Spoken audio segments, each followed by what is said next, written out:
Ponpes Waria Al-Fatah. Iya Mbak Ana, makanya tak kasih nama itu. Di ruang dalam dengan ruang sholat. Kami juga manusia yang punya hak untuk beribadah, bahwa kita di mata Tuhan itu sama. belajar mengaji, bacaan sholat, kelas hafalan surat pendek dan kelas tajwid. Ya, Kami punya ustadz, ada 5 ustadz. 5 ustadz. Ya.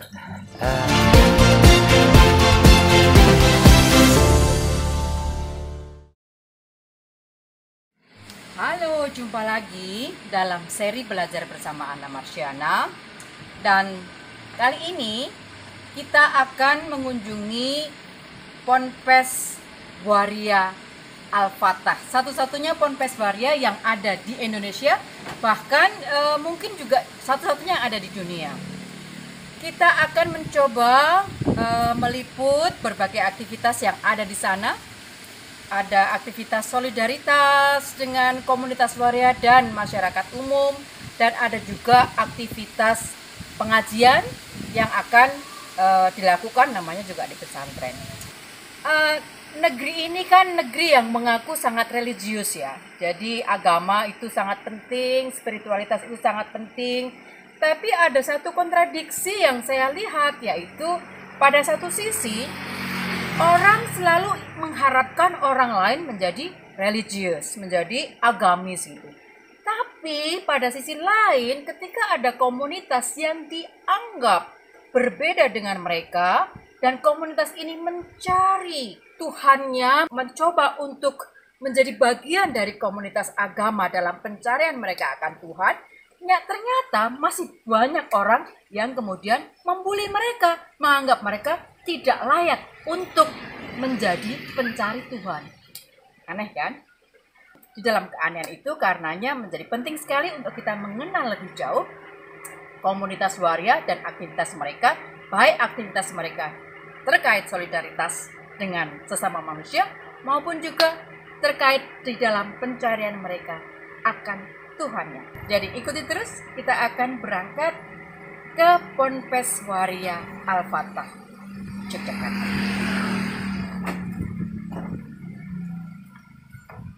Nah, sekarang kita sampai di kompleks Ponpes Waria Al-Fatah. Ini pintu masuknya, tapi di dalam nanti luas banget teman-teman. Nanti akan kita ajak keliling.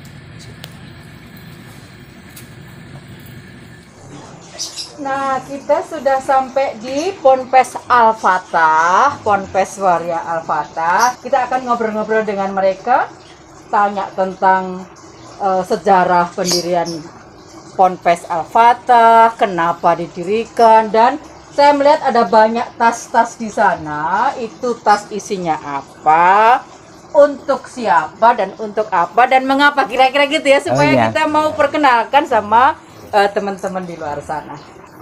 Dimulai deh perkenalan dari Bunda Sinta ya. Perkenalkan, nama saya Sinta Ratri. Saya sebagai ketua Pondok Pesantren Waria Al-Fatah dari tahun 2014 sampai sekarang. Matur suwun sudah menerima kami, Bunda. Sama-sama. Mbak YS. Halo, selamat siang.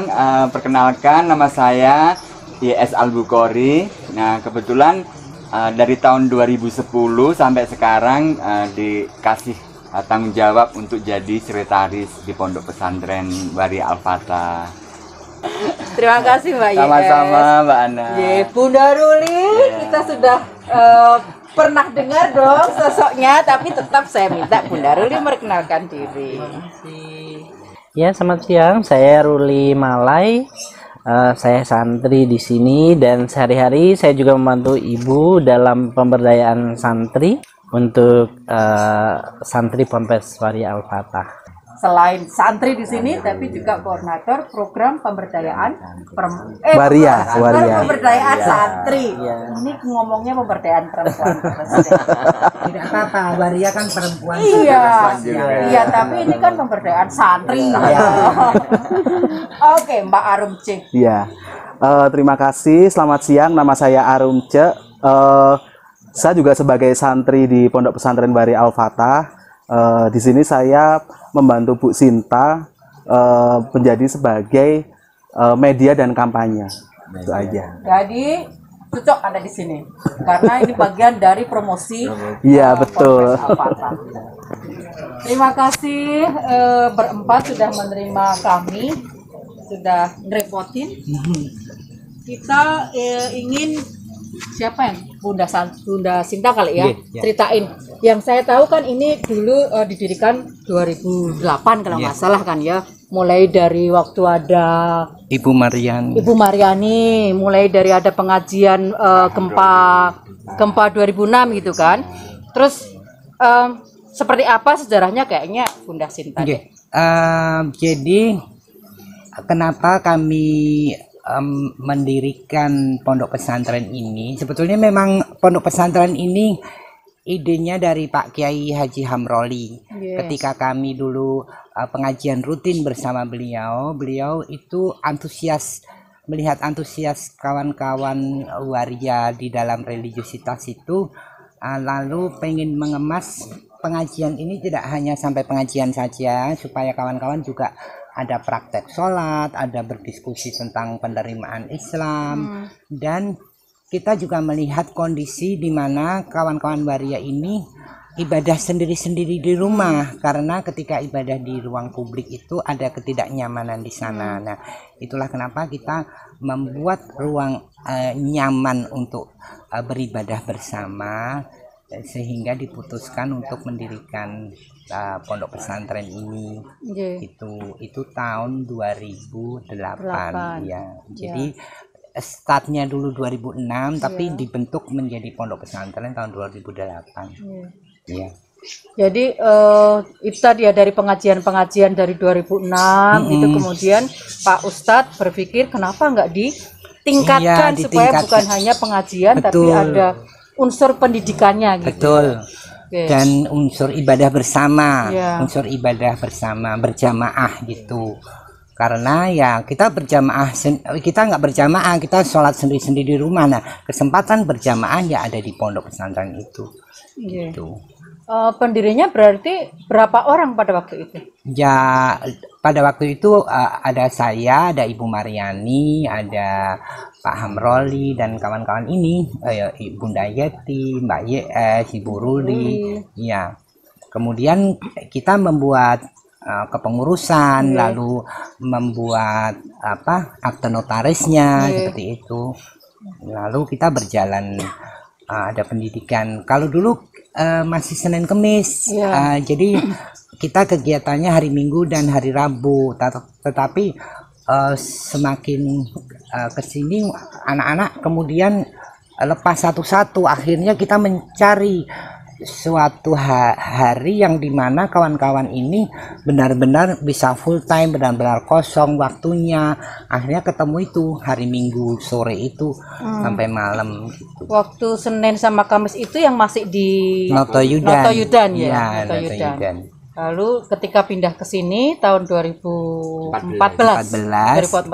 waktu Ibu Mariani meninggal waktu itu, 2014 saya ingat Maret, ya. Maret ya. Akhir akhir Maret. Berarti berapa bulan? Satu bulan setelah Ibu Mariani. Enggak sampai 2 minggu, 2 minggu gitu? Setelah Ibu Mariani. Karena memang pondok yang dulu kan kontrakan ya. Jadi kita harus segera pindah setelah Ibu Mariani meninggal. Jadi kita harus cepat mungkin untuk pindah pondok pesantren. Kemudian karena Pak Hamroli itu seto tahun 2013, kita melamar Pak Kiai Muhaimin untuk menjadi ini Pak Muhaimin Krapia ya. Pak Kiai Muhaimin Kota Gede, untuk jadi pembina di pondok pesantren ini gitu. Saya ingat Pak Muhaimin ini pernah saya ngadakan diskusi antar iman di Solo. Terus beliau kan ketua FPUB. Terus lagi mau diskusi itu tiba-tiba di luar hotel kami itu sudah ada perkemahan. Maaf, waktu itu adalah anggotanya front itulah pokoknya anggotanya itu, terus pokoknya teriak, kita pergi atau kita bunuh gitu. Nah, yang menyelamatkan itu Pak Muhaimin, saya ingat betul yang menyelamatkan. Ayo pindah ke Jogja semua, ke Ponpes saya aja gitu. Jadi saya masih ingat. Jadi setelah Bu Mariani, Sedo, kemudian Bu Sinta. Ya, karena posisi saya waktu itu jadi wakil ketua, ya. Kemudian, kemudian saya tanya kawan-kawan, apakah kegiatan ini mau diteruskan tidak? Setelah memang kawan-kawan bersepakat meneruskan, lalu kita tawarkan juga kita mau pindah kemana? Apakah pindah ke PKBI atau pindah ke rumah saya? Saya bilang, oh ke rumah ibu saja. Akhirnya pindahlah kami di sini tanggal awal April, tanggal 9 ya, 9 April 2014 itu. Ya. Jadi ini kan rumah pribadinya Bu Sinta. Iya. Terus jadi Bu Sinta boyong gitu aja ini. Iya, kita persiapkan ruangan, kita sounding sama Pak Kiai, lalu yang membuka ya Pak Kiai Muhammad itu. Iya, kita tatain kursi di sini ya.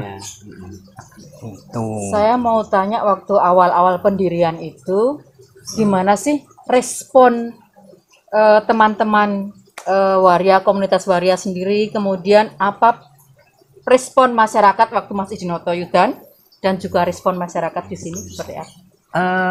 Saya rasa sama ya antara respon yang ada di sana sama di sini itu karena model saya bergaul dengan masyarakat itu mirip dengan Bu Mariani, di mana saya dengan masyarakat sekitar itu sudah menyatu, ya.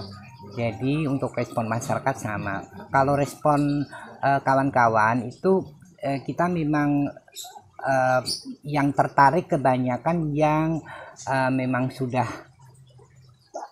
berusia lanjut, ya. Dimana biasanya memang orang yang sudah berusia lanjut itu lebih berpikir tentang religiusitas, atau waria yang memang dulu pernah dididik di pesantren atau sekolah di sekolahan Muhammadiyah. Jadi ketika ada kegiatan agama itu dia tertarik gitu. Jadi tidak semua kawan waria lalu tertarik untuk berkegiatan di pondok, tidak semua, tapi ada latar belakang, ya.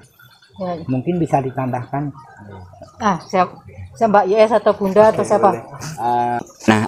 Sama seperti apa yang katakan Bu Sinta tadi, bahwa kita lebih ke pendekatan cara ini ya, kultural gitu ya, minimal apa yang bisa kita lakukan awalnya ketika pas pindah di sini gitu, kita sosialisasikan ke warga sekitar, termasuk ketika kita mengadakan kegiatan-kegiatan yang melibatkan publik gitu ya, kayak selama awal pindah di sini kita kan sering melakukan kegiatan diskusi publik gitu kan Mbak Ana, untuk klinik gratis juga gitu kan, untuk masyarakat umum gitu ya, bahkan pernah untuk membalikkan fakta seperti apa yang ada di berita-berita di media yang di kala 2016 itu kan kita kan sempat ditutup paksa oleh salah satu front itu di media, bahwa keberadaan pondok pesantren waria meresahkan warga, mengganggu warga tidak setuju. Nah, akhirnya kita buktikan 6 bulan kemudian kita mengadakan klinik gratis dan itu diakses oleh sekitar 58 warga datang ke sini, iya. Nah, kalau memang keberadaan pondok pesantren merasakan warga, saya yakin mungkin tidak ada yang mengakses ya. Nah, seperti itu. Alhamdulillah kita tetap melakukan kegiatan-kegiatan karena memang apa yang kita bisa lakukan kan itu kan memang kepentingan untuk teman-teman transpuan gitu. Saya ingat tahun 2016 terjadi penyegelan itu, tapi kalau tidak salah, saya ingat kalau ingatan saya tidak salah, yang nyegel itu kan memang orang luar yang datang. Bukan warga tidak ada. Ikut menyegel kan enggak. Jadi memang dari luar gitu kan. Sementara kalau saya dengar tadi masyarakat di sini mendukung karena memang ya sudah dikenal Bu Sinta, saya lahir di sini, besar di sini, keluarga di sini, udah kenal dari dulu. Jadi sama seperti saya dari kecil sudah seperti perempuan, jadi mereka sudah mengerti betul siapa saya, bagaimana saya gitu. Sebetulnya secara perjuangan identitas saya sudah selesai dengan masyarakat, dengan keluarga gitu. Tapi ketika kita memang membawa komunitas, ya kemudian kita harus agak langkah mundur lalu menerangkan bahwasanya memang Yang waria itu tidak hanya saya, tapi banyak, inilah komunitas saya gitu. Dan kami juga manusia yang punya hak untuk beribadah begitu. Ya. Saya mau tanya kepada Bu Sinta dan kepada yang lain. Kenapa sih mau repot-repot? Ini kan misalnya Bu Sinta tadi mengatakan, kalau secara pribadi perjuangan identitas Bu Sinta itu udah selesai, semua masyarakat sini udah ngerti sejak kecil dan menerima. Kenapa sih mau repot-repot, merepotkan diri seperti ini? Semua pertanyaan untuk semua. Ya, Kenapa sih mau repot-repot? Oh, iya. Kan udah selesai perjuangan identitasnya. ya kalau aku begini, saya kan punya rasa, jadi waria ini keluarganya, kita merasa satu nasib sependeritaan, kita adalah keluarga. Dan ketika saya merasa nyaman, saya ingin membagikan kenyamanan ini buat kawan-kawan yang lain, seperti itu aja. Jadi kalau saya kemudian memposisikan diri sebagai pengurus komunitas, karena kebetulan saya yang banyak melihat peluang untuk membawa kawan-kawan ke arah mana, di mana kita bisa mencapai kesejahteraan bersama. Itu kalau pikiran saya. Bu Sinta. Mbak Yes? Kalau saya ini ya melihatnya, untuk menuju sebuah perubahan itu kan dibutuhkan kerja-kerja bareng gitu ya, tidak bisa sendiri gitu ya. Itu apa namanya, ketertarikan saya dengan di kegiatan di komunitas kan rasanya gimana ketika bisa kerja bareng gitu Mbak Anak ya. Ya karena kebetulan dulu saya pernah bekerja untuk di komunitas dengan isu HIV/AIDS gitu ya. Berapa sih Mbak Yes? Dari tahun 99 sampai 2006 kebetulan kan saya kan gabung di PKB IDIY ya, terus saya resign bareng dengan teman-teman, kita bikin kebaya. Tapi dengan kehadiran pondok pesantren ini saya juga tertarik karena saya punya pengalaman pribadi ketika saya beribadah di tempat umum. Di samping saya sudah membuat ketidaknyamanan, sebaliknya saya juga berpikir nyaman nggak ketika orang-orang itu saya belajar gitu. Misalkan saya kan nggak bisa ngaji ya, maksudnya alif bata nggak hafal. Terus ketika saya ingin belajar di masjid, nanti gurunya nyaman nggak, terus yang belajar nyaman nggak. Nah ketika muncul pondok pesantren, saya langsung tertarik. Saya bisa belajar dengan nyaman tanpa ada pembatas, dengan tim pengajar. Apa yang bisa saya tanyakan, bisa saya bebas bertanya dengan tim pengajar. Itu yang membuat saya semakin tertarik untuk gabung di Pondok Pesantren Waria sampai sekarang. Kalau Ya. Mbak Yes asli mana? Asli Jogja. Ya. Di sini juga atau dari kecamatan Oh, mana? dekat Tugu, Monumen Tugu. Ya. Tugu? Ya, Jetis, Kecamatan Dekat Jetis. dengan, keraton. Berarti Iya. orang keraton. Bukan. Keraton Belambang. Belambangnya. Aku kan Dedes. Kalau Bunda Ruli kan jauh, datang dari jauh gitu. Pastinya latar belakang memperjuangkan entitas sebagai transgender, pentingnya sarana untuk memfasilitasi teman-teman beribadah, karena masih banyaknya kelompok yang binal yang berpikir bahwa secara spiritual keagamaan atau spiritualitas teman-teman transgender perempuan dianggap tidak sah. Nah, itulah kemudian yang mengilhami saya kemudian untuk memperkuat, wah ini penting mengurangi stigma dan diskriminasi, juga memberikan keyakinan bahwa teman-teman beribadah itu nggak ada yang salah loh, bahwa kita di mata Tuhan itu sama, yang membedakan adalah ketakwaan kita terhadap Dia. Nah, itu kan Kristi sudah nyebut di dalam Al-Quran sendiri.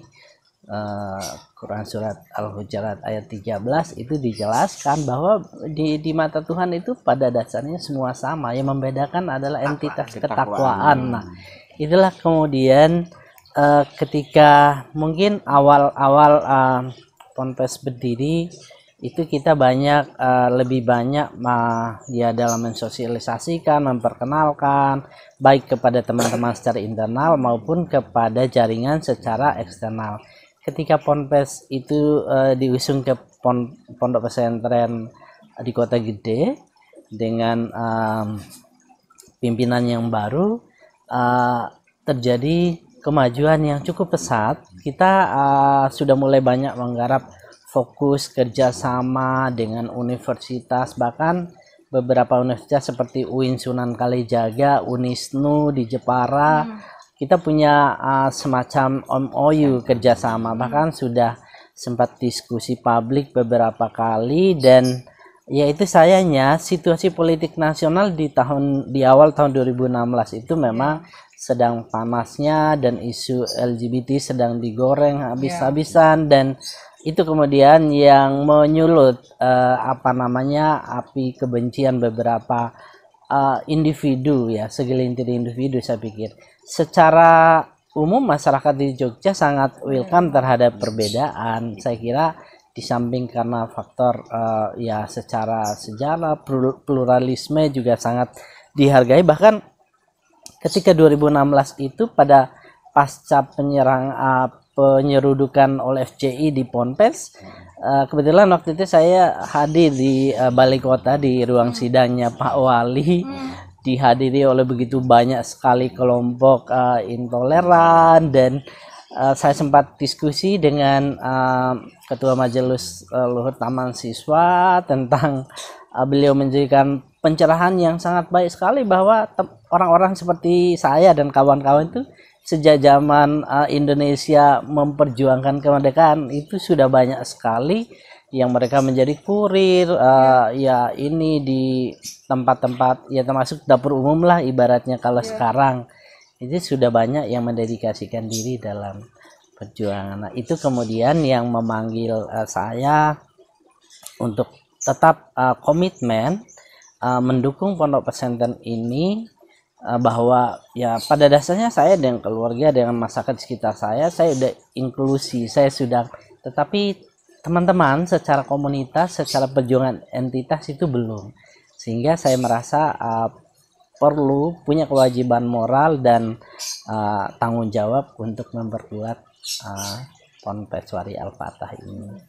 Kalau ditanya kenapa kemudian tertarik dengan Ponpes, kemudian kenapa kok mau repot-repot, sebenarnya dulu awal Ponpes didirikan tahun 2008 ya Bu ya. Sebenarnya itu lebih dekat dengan rumah saya. Gitu. Iya. Saya di Ngampilan, sementara itu di Notoyudan. Jadi saya tinggal nyebrang sebenarnya. Sebenarnya tahun 2006 itu saya baru terjun atau baru ketemu dengan teman-teman dari berbagai daerah. Jadi karena waktu itu saya sibuk kerja, jadi nggak pernah yang namanya kumpul-kumpul seperti itu. Pertama kali kumpul itu waktu ada pelatihan itu, Bu, pelatihan dari Dinas Sosial yang di Badran itu. Kemudian baru bertemu dengan beberapa teman-teman dari penjuru Indonesia. Itu terus baru tahun 2008 ikutlah ke Ponpes yang didirikan di Notoyudan tersebut. Selalu ikut, dan aku lihat memang tidak hanya teman-teman waria yang muslim, tapi non muslim pun banyak yang ikut. Jadi justru itu kemudian yang membuat saya menjadi lebih semangat. Teman-teman waria yang non aja banyak yang ikut, apalagi saya yang muslim gitu ya. Akhirnya saya selalu gabung dengan teman-teman di Ponpes, dan kebetulan waktu itu ada salah satu teman waria yang meninggal ya.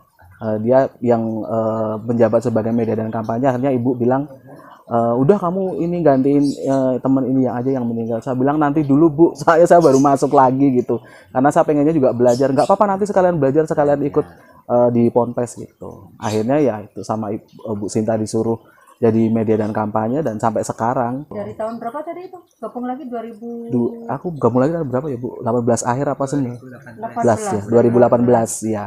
Sampai sekarang gitu.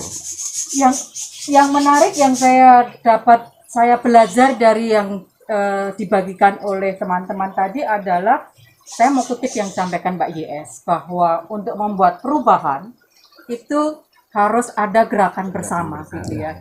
Jadi seperti Bu Sinta tadi ketika mengatakan, kalau saya sendiri udah selesai gitu, orang masyarakat sekitar kenal sejak lahir ceprot sudah tahu kayak apa gitu ya. Jadi kalau secara pribadi itu udah selesai. Tapi Benar sekali bahwa komunitas transpuan itu bukan hanya Bu Sinta individu, Mbak YS individu, Bunda Ruli sendiri, Mbak Arumji sendiri, atau teman-teman di sana, yaitu bahwa ini bukan perjuangan individu, dan kalau setiap individu mengatakan aku udah selesai kok, orang menerima aku, tidak akan pernah ada perubahan sosial gitu ya. Sementara faktanya di luar sana ada kontradiksi kan, masyarakat di sekitar kita menerima kita karena ngerti Bu Sinta tuh kayak apa, ngerti Mbak Yes kayak apa, Mbak Arumce kayak apa, Bunda Ruli sehari-harinya kayak apa, ngerti gitu, jadi nerima.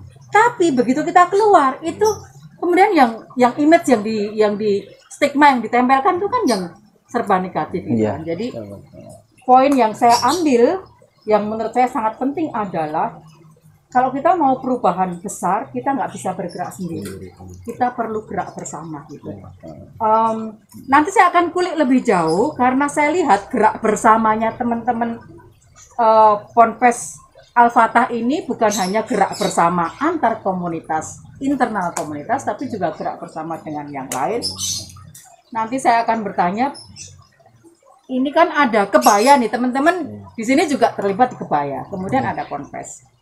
Ini yang membagi wilayah kerjanya seperti apa kebaya sama Ada Iwayu juga. Iya, ada Iwayu juga ya. Saya mencatat kemarin ada tiga ya, ada tiga yang besarnya, Iwayu, Ponpes, kebaya. Bagaimana membagi area kerja dan bagaimana membagi orang-orangnya, bagaimana. Nah ini penting untuk diketahui gitu.